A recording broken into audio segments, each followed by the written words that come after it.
Yeah, I think we're ready to go. Damien, will you please do the roll call? And I think we're not recording, so, oh, there we go. Okay. We should be now. All right. Donald Abbott. Here. Naomi Dewar. Here. And Vaughn Hartung. Here. All right. Thanks so much. Welcome, everyone. Nice to see everyone as always. Next item up, approval of the agenda. Can I get a motion? So moved. Hartung. Second.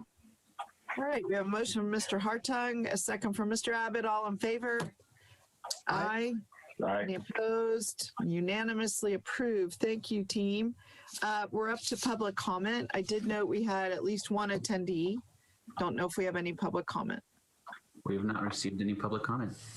Okay. All right. We'll close out that item. Go to business of the day, which is in fact discussion and possible direction to staff on proposed legislation and legislative items.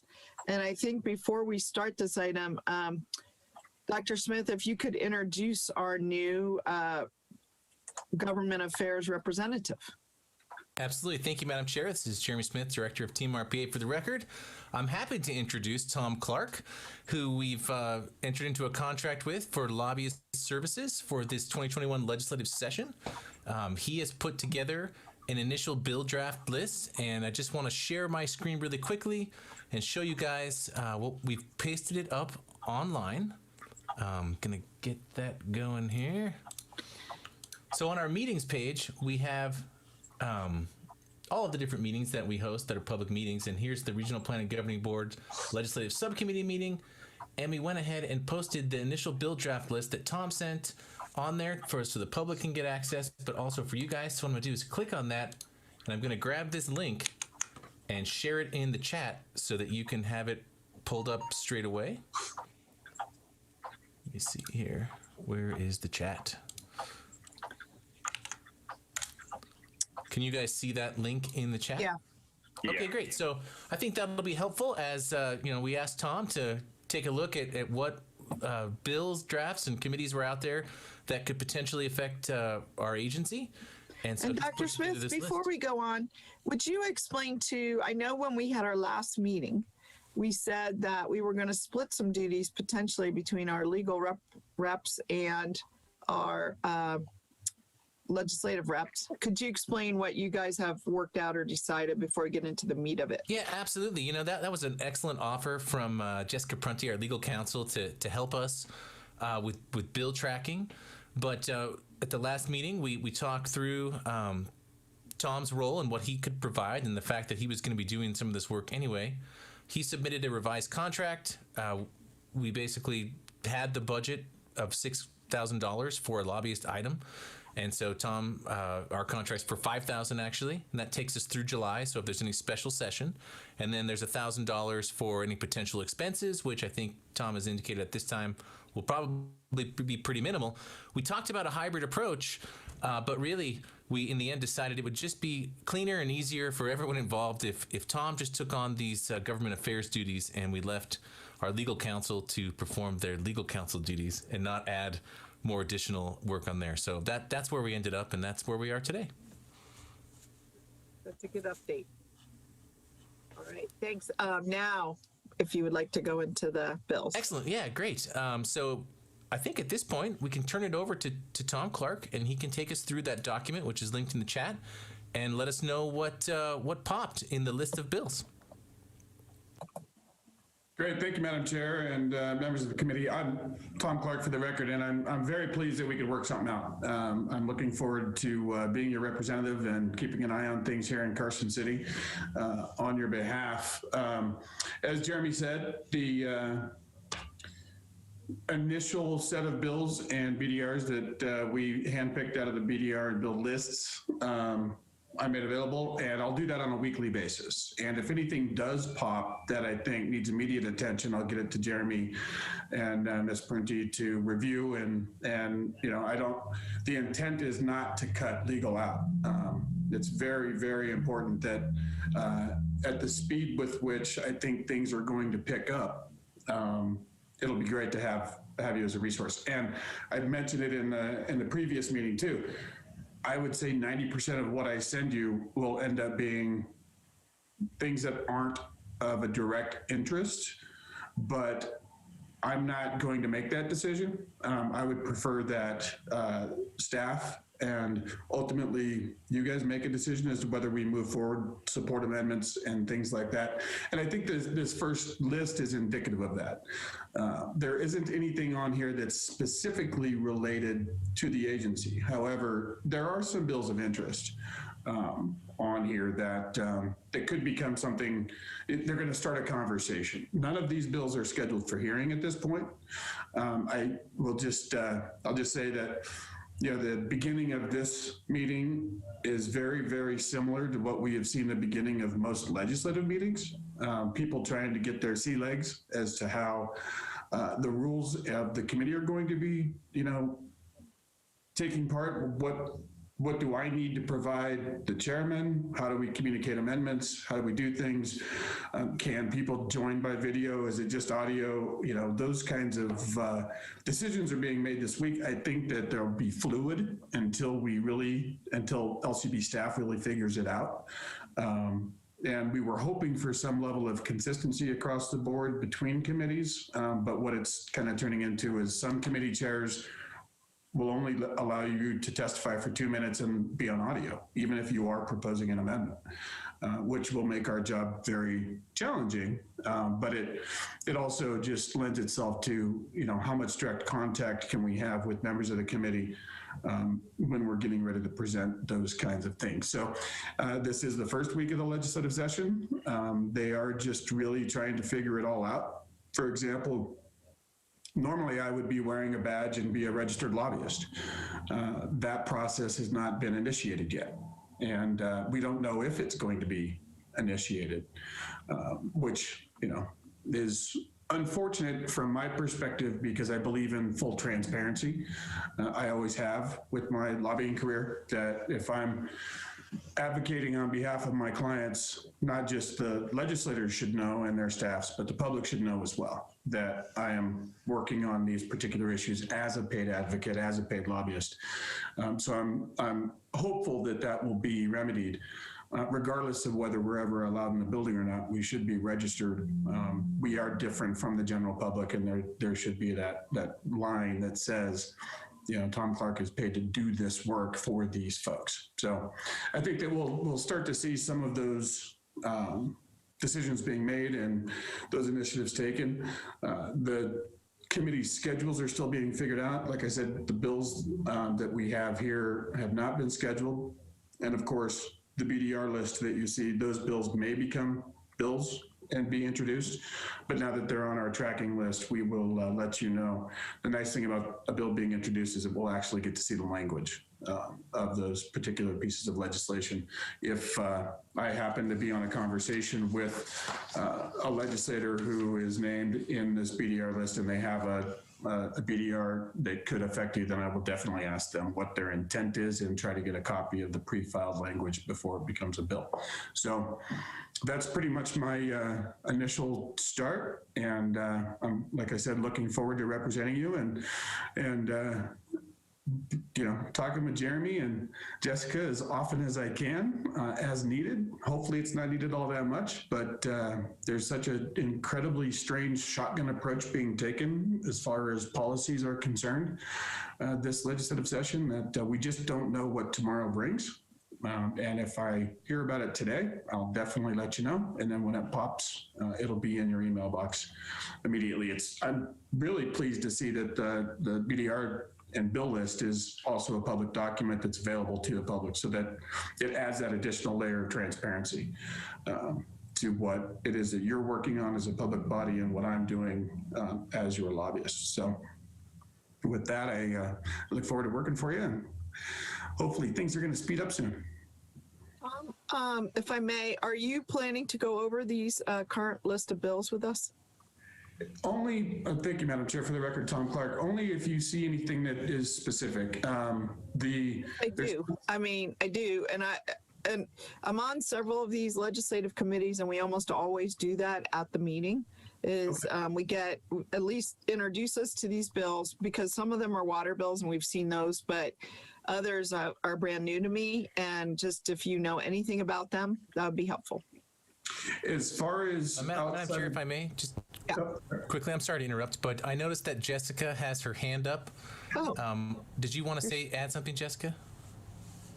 Oh, I'm sorry. Thank you, Madam Chair.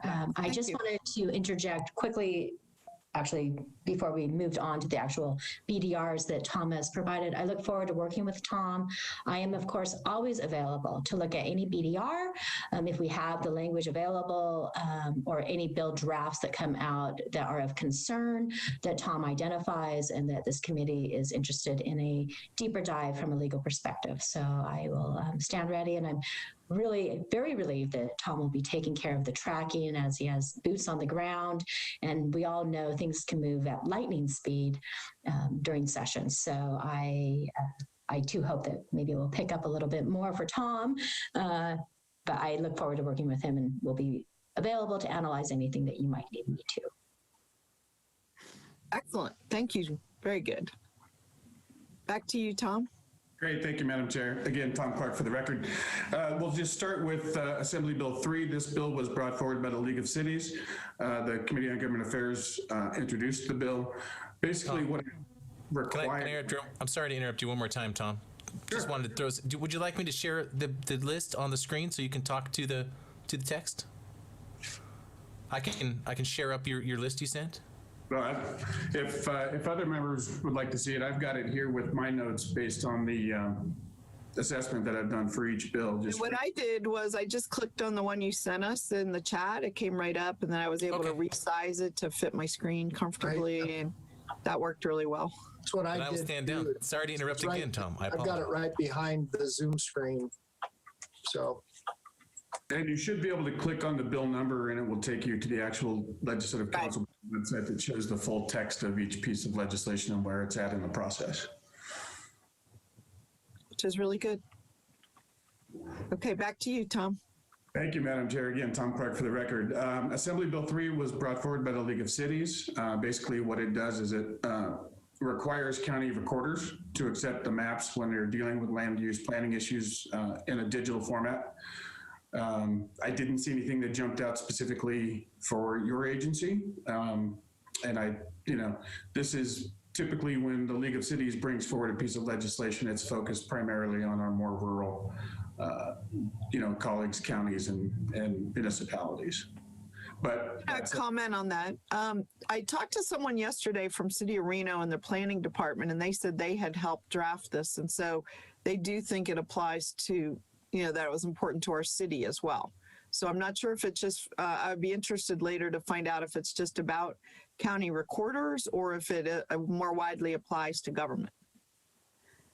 And I will definitely do a deeper dive on that. Sometimes we look at the author and they may have brought it forward, but it's the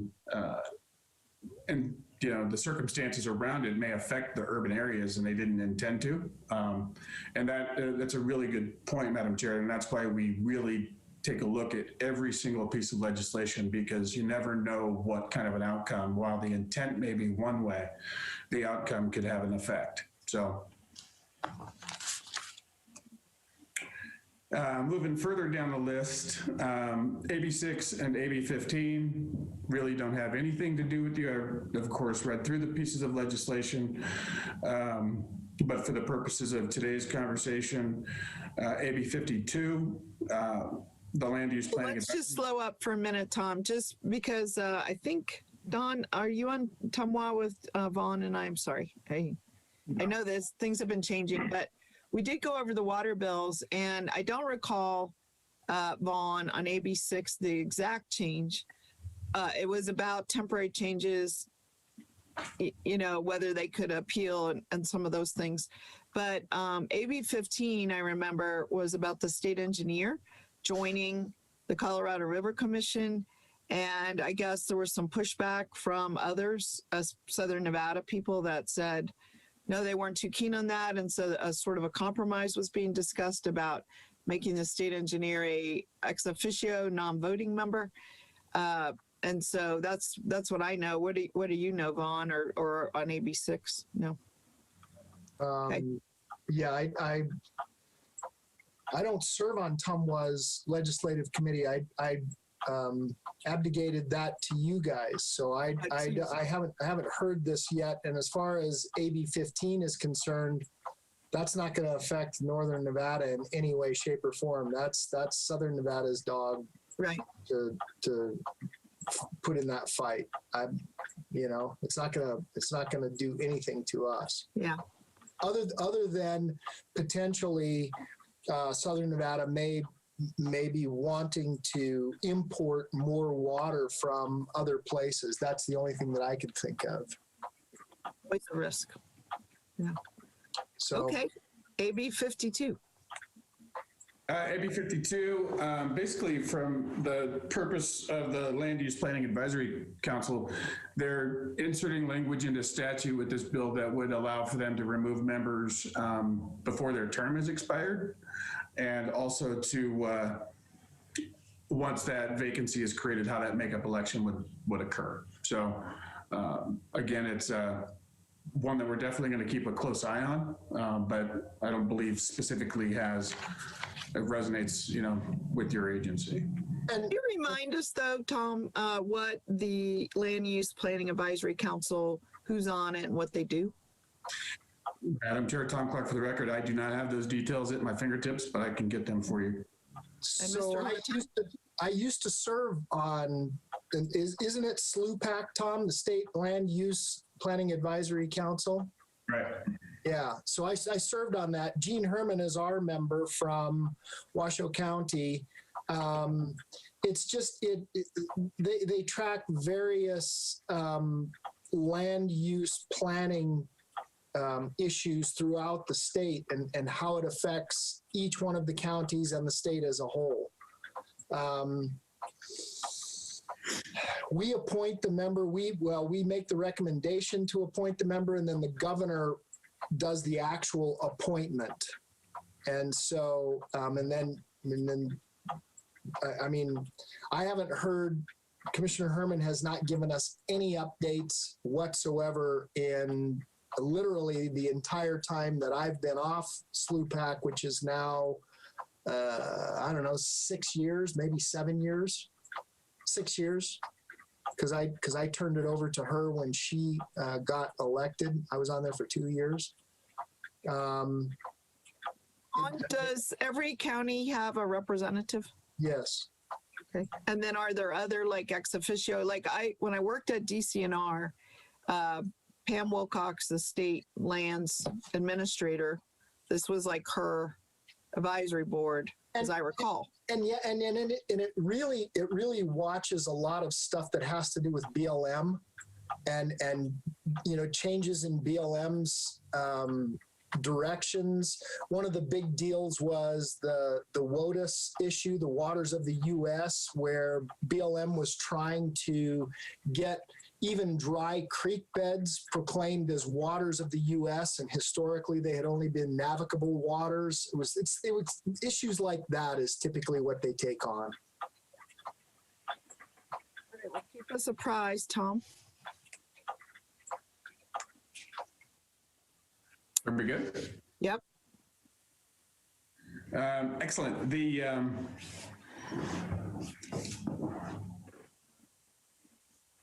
next piece of legislation. 71 looks very interesting. Can you advise us? On Assembly Bill 71? Yeah.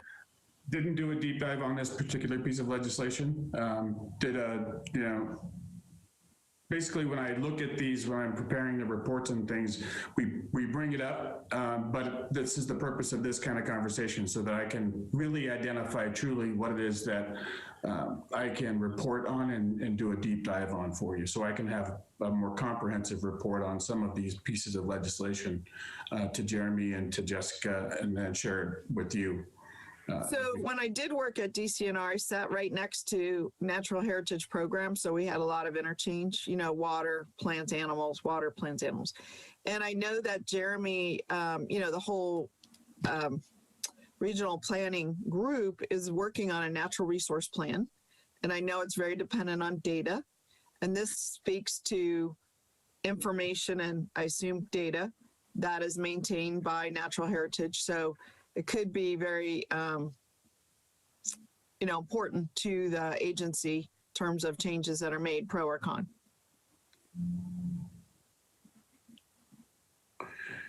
And then following along, Assembly Bill 87 is one that I'd like Jessica to take a look at because it deals with the easements, and it would allow the city of Reno to abandon easements that they have without a hearing. And so that could be very concerning, or it could be very positive. And from a legal perspective, I would really like Ms. Prunty to take a look at it. And I hope I'm pronouncing your name right, Ms. Prunty. This is Prunty. Thank you, Mr. Clark. And see if that's something that we need to, when it is actually scheduled for a hearing, to maybe not participate in, but actually see the proceedings to, understand better how that's going, who the proponents are. And Madam Chair, you may have seen this or heard this concept brought up, so. No, and in fact, already I'm a little concerned. I mean, we have a lot of requests to abandon easements for the benefit of developers. And we always have a hearing because we want to know, is the public using, for example, that alleyway, is the right of way needed for future road development, those kind of things. And even recently it came up, I don't want to throw anybody under the bus, but recently our staff commented on a pending project that wasn't brought to council, and they're probably at a very different perspective than the council. So, I mean, I don't know that they can read our minds without us speaking our minds. So I think it's, to just put that in the hands of maybe our staff, saying we can just abandon it without having a conversation about it at a staff level might give me some pause, but I don't know really if that's what it's saying or not. So. Madam Chair, Jessica Prunty for the record. I'll be happy to prepare a brief memo after I review the bill so that you understand what existing law is and what the purported changes are here, and you can properly evaluate the impacts, if any, and then provide direction to Mr. Clark if he so desired. Any other questions on anything so far? And then we'll move on. Okay. SB 11. SB 11, again, this is similar to some of the other bills that we're just tracking. I have not done a deep dive on either SB 11 or SB 23 at this point, but we'll definitely have a report back to Jeremy and Ms. Prunty probably by later today. So I actually think this is a City of Reno bill, if it's the one I'm thinking about. And I was not a proponent of it, but we all did review our two bills before we submitted them. It basically says that if the county declines to implement the government services tax, I believe they have an additional, and I don't know whether I should say 1 cent or 1% tax, the authority that they have, that the city would gladly do that. And it lists a couple purposes that they would do it on behalf of, one of which includes the unhoused population in terms of homeless services and such. But it also, as I recall, and again, I'm not the expert on this, it wasn't something I proposed, it also would allow use of the funds for other major governmental purposes. And why? Because we're all in a huge hunt for dollars, given our property tax depreciation situation, and especially at the city with homelessness, where we don't have any extra authority to charge funds or even assignment to do the job. But of course, we're participating. It's a job that needs to be done. We all need to be part of the solution. So it was brought up in that context, but it was also brought in, I think, when it was written into a bill. So there is that. So, track it for us, and we'll be tracking it at Reno too, to see what kind of life it takes on, or how others feel about it. And again, it was given a time that if the county has original jurisdiction to do this, and if the county declines to move forward with it, which we understand, I mean, nobody likes to raise taxes. but jobs have to get done. So I think that was the spirit in which it was offered, but we'll see. And I would appreciate it if you'll track that. Absolutely. For the benefit of this group. I mean, I got a Reno hat, but I got a regional planning hat too. So. And thank you, Madam Chair. Again, Tom Clark for the record. And all of those issues trickle up or trickle to the side, right? I mean, we can't just look at the city of Reno or Washoe County or the city of Sparks or even Clark County and Nye County in a silo. We have to understand that these are the statutes of the state of Nevada, and they could have an implication on others that wasn't the intended purpose behind that piece. And I think that what you just mentioned is consistent with Senate Bill 73, where natural resources type projects, the city of Reno could go to a vote of the people and ask for additional dollars to fund those particular projects. And I was the author of that bill, and that one was designed, and maybe I don't have it on my sheet here. Here you go. That one was designed. We're really struggling in Reno to be able to fund recreation. So the RCT, the residential construction tax, only has a specific list of what it's allowed to be used for, primarily new things. It also has a list of what's excluded. And I'll give an example, a pool. What is our biggest priorities recreation-wise is reestablishing the Moana pool, using geothermal, making it a region-wide resource. You don't have to be a Reno resident to use it. Possibly an Olympic-sized pool. And we just don't have that. We have that in Carson City. You don't have that in Reno, Nevada. So we hear constantly, it's just one example. Another example that we all care about is the river. So we had a bill, I think it was 2 sessions ago, that allowed us to set up a funding district for funding parks. But the thing is that the people that are along the river, most of those are businesses. There's not many residences. And there's a big question about how to establish a revenue source or a matching source. We do have dollars from the federal government that have been set aside for parks and recreation, open space. We do have a new fund that they set up. I don't know if they're funding the fund last session for parks, conservation areas, open space. But usually those kind of funds require a matching fund. And the city of Reno, I hate to say, just has $0. When we had the pandemic, who did we lay off?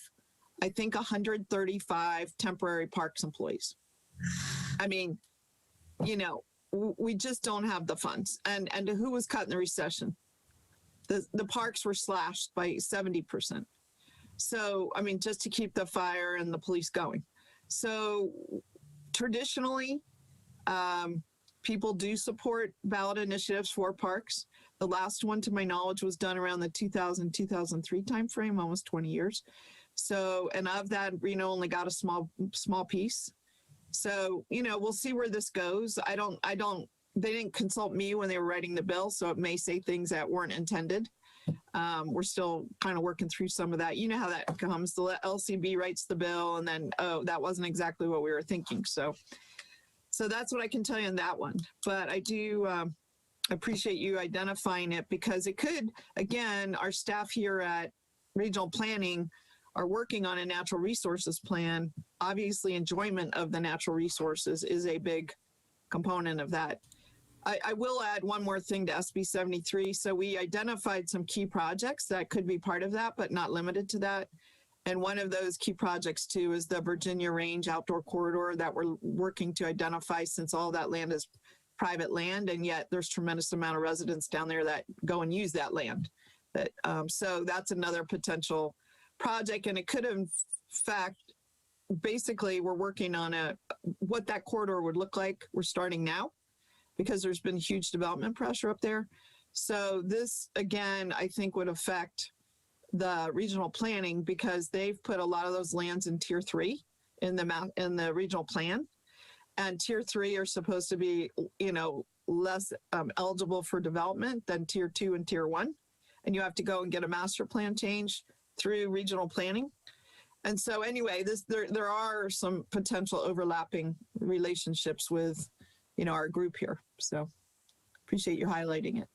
Sure. Thank you, Madam Chair. And again, Tom Clark for the record. Senate Bill 73 is on my personal bill list of tracking and participating. My daughter is a 13-year-old star swimmer with the Reno Aquatic Club. And for example, our practice on Sunday will be in Carson because the pool's I mean, the Northwest pool is the only pool that they have currently. And so I'm a huge advocate for any additional resources, not just from a personal perspective, because my daughter is a swimmer and competitive, but it's one of those things that we are a community surrounded by water, and people need to learn how to swim. And we can't do that if we can't just throw them in the truckie. We have to. We can't fund it from residential construction tax. I mean, we didn't attack that. We could have changed the RCT and said, no, you can use it for pools, but we had such a broader range of needs.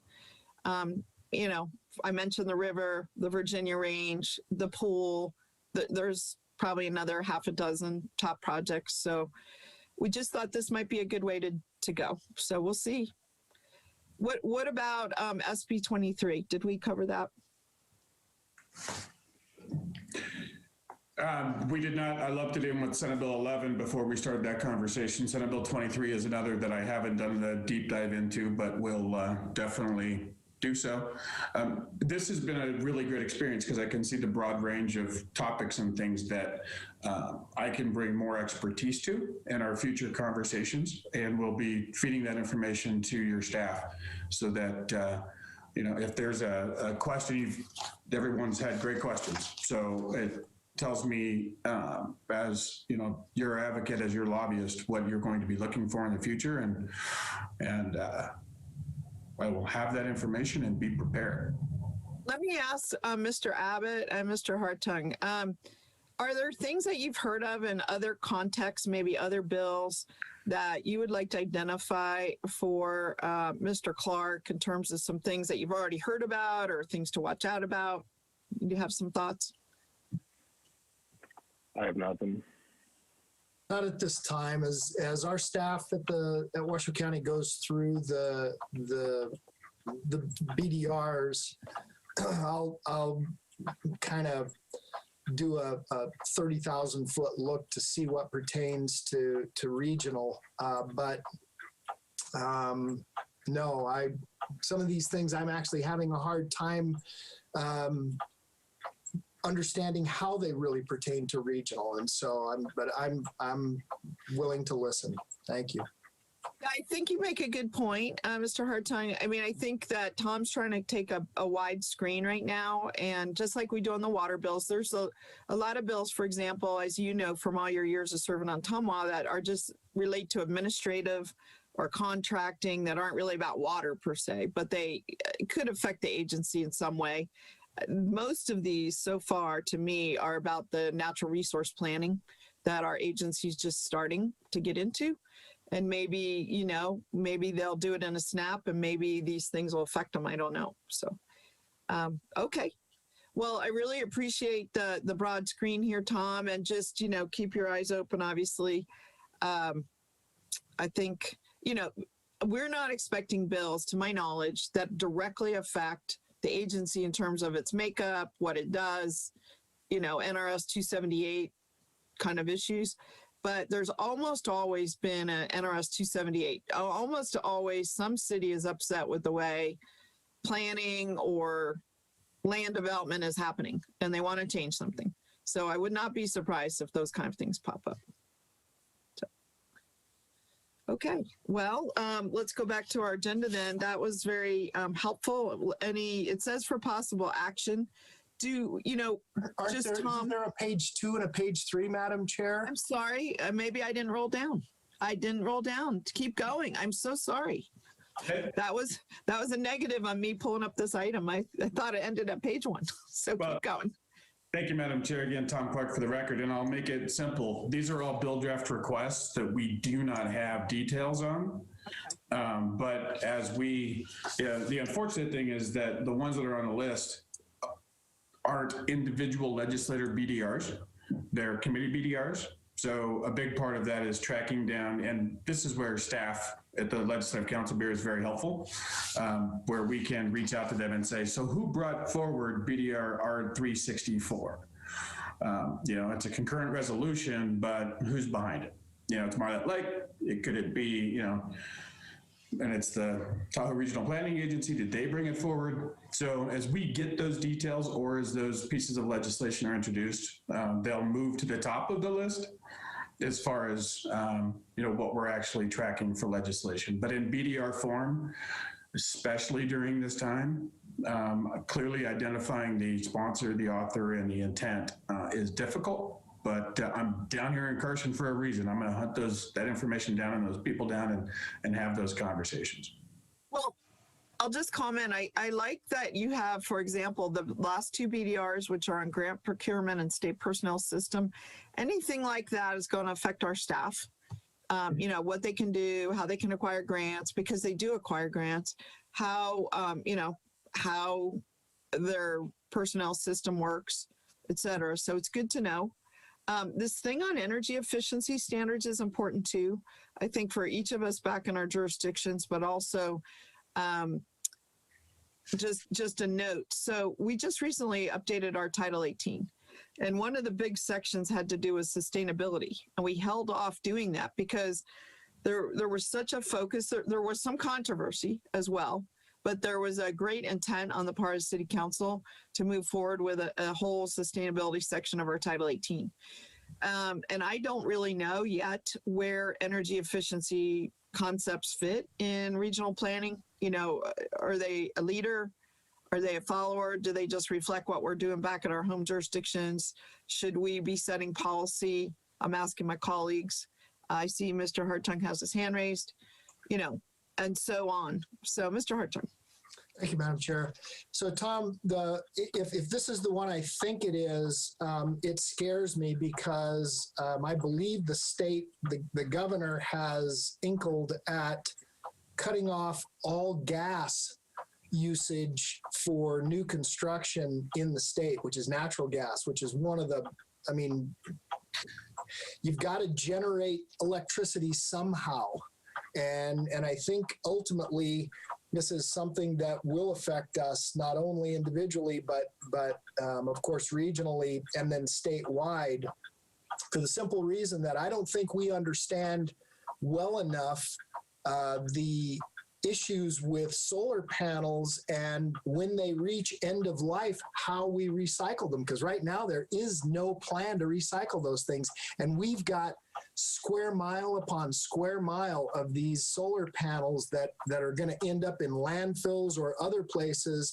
And we're going to junk all that for the use of great, clean, inexpensive, plentiful natural gas. It just makes no sense to me whatsoever. I'm sorry. Also, it could affect on regional planning. We do those infrastructure corridors. Yes. And, that could be affected by this. I'll just mention I've had 36 solar panels on top of my house for 10 years. And at some point, they're supposed to have a useful life of 25 years, to your point, Mr. Hartung. And, at some point, one's going to blink out. I'm going to have to replace it. I already know this. And, we got to be figuring some of that stuff. They're 10 years old now. It's surprising, but they're 10 years old. It's fast. It's like a child. It grows really fast. And the problem is, and if you look into it, they're not recyclable. I had not looked into it. I did not know. Yeah, no, they're not. Somebody comes and takes them away and pitches them in a landfill. And I think it's gonna haunt us if we're not careful. And I'm not saying that we shouldn't use solar. I'm just saying I'm hoping, and I don't know, Tom, maybe you can, maybe you can look into that. I don't know whether this BDR, I have not read the language yet, but I know I heard that they're talking about eliminating all natural gas by like 2030 for new construction, which I think is just, I'm wondering how we're going to fire our power plants. Thank you for the record, Tom Clark. This is also an issue that is near and dear to my heart. I was one of the original renewable lobbyists in the building back in 2007, 2009. I can happily report that I believe the incentive program that Madam Chair took advantage of to put those solar panels on her house was legislation that I helped craft back in the day. And the renewable energy side of it, and Mr. Hartung, you're absolutely right. What is it that we do with these now that they are whether you want to replace them with new technology because it's more efficient, or things like that. How do you dispose of those older technologies? And that is a conversation that's happening at the national level now, because we have been promoting rooftop solar for so long. A lot of states in the West, California and Nevada included, we're starting to reach the end of those life cycles.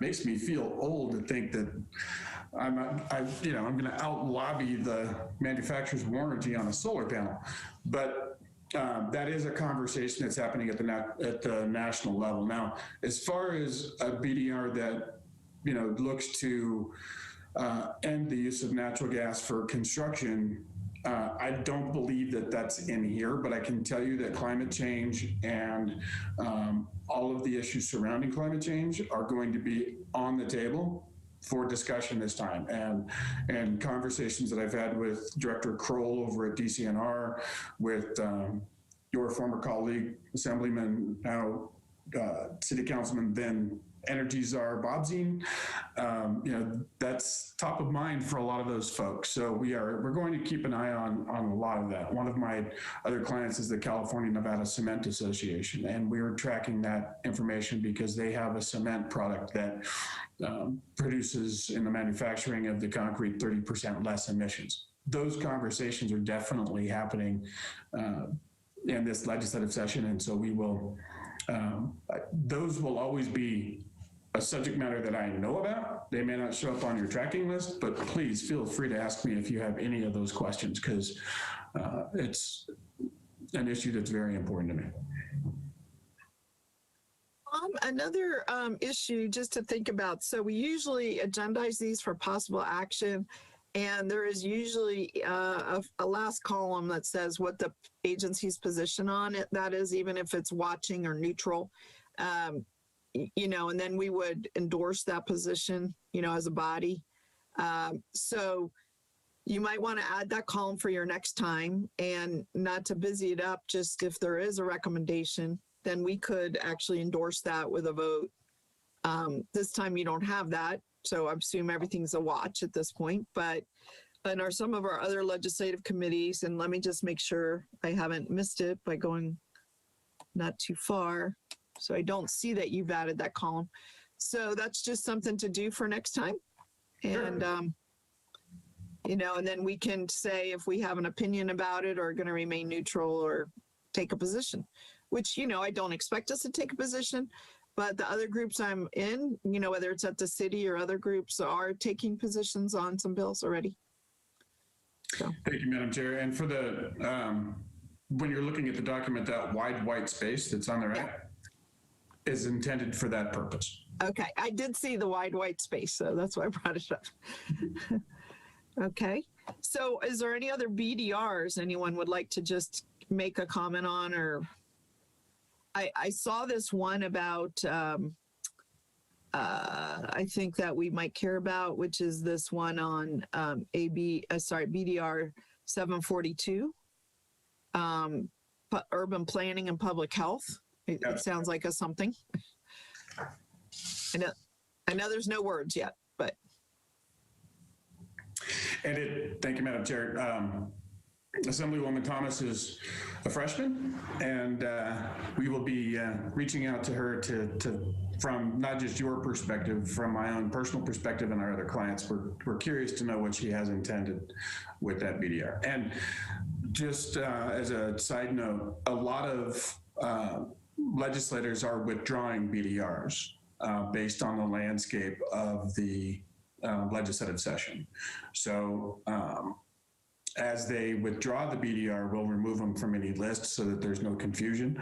If it was something that I thought, like, for example, if Ms. Thomas withdraws BDR 742. I'll make a note of that so you know that that issue will not be brought up specific to that BDR. Now, that doesn't mean that it won't, show up in another piece of legislation or as an amendment to another bill, but that process is underway now. Are there any further comments, questions from my colleagues? No. I'll say no. Okay, since there is no recommended action on this, we'll just, I don't think we need a motion at this time. So we'll just close out that item. And we'll go to reports. So members and directors reports, anything from any of the members, or it says director. I assume that's you, Jeremy. Yes, thank you, Madam Chair. I have a few things to report, but I figure Okay. I'll give you guys a chance first if anyone wants to report anything. No? Not for me. Okay. Well, then I just have a couple of things that I'd like to add. Number one is that we are compiling the minutes from our previous meeting, and we'll take the minutes from this meeting and get those up for our next regularly scheduled meeting.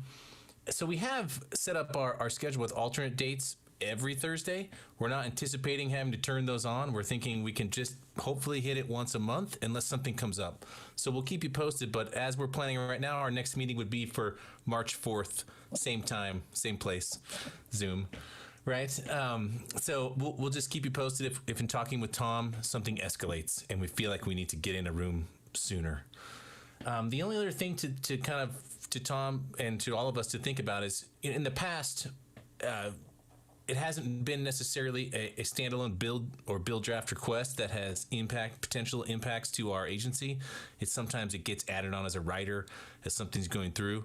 So we'll want to just kind of watch out for that aspect as well. Yeah, well said. It's always those amendments that catch us unawares, right? Exactly.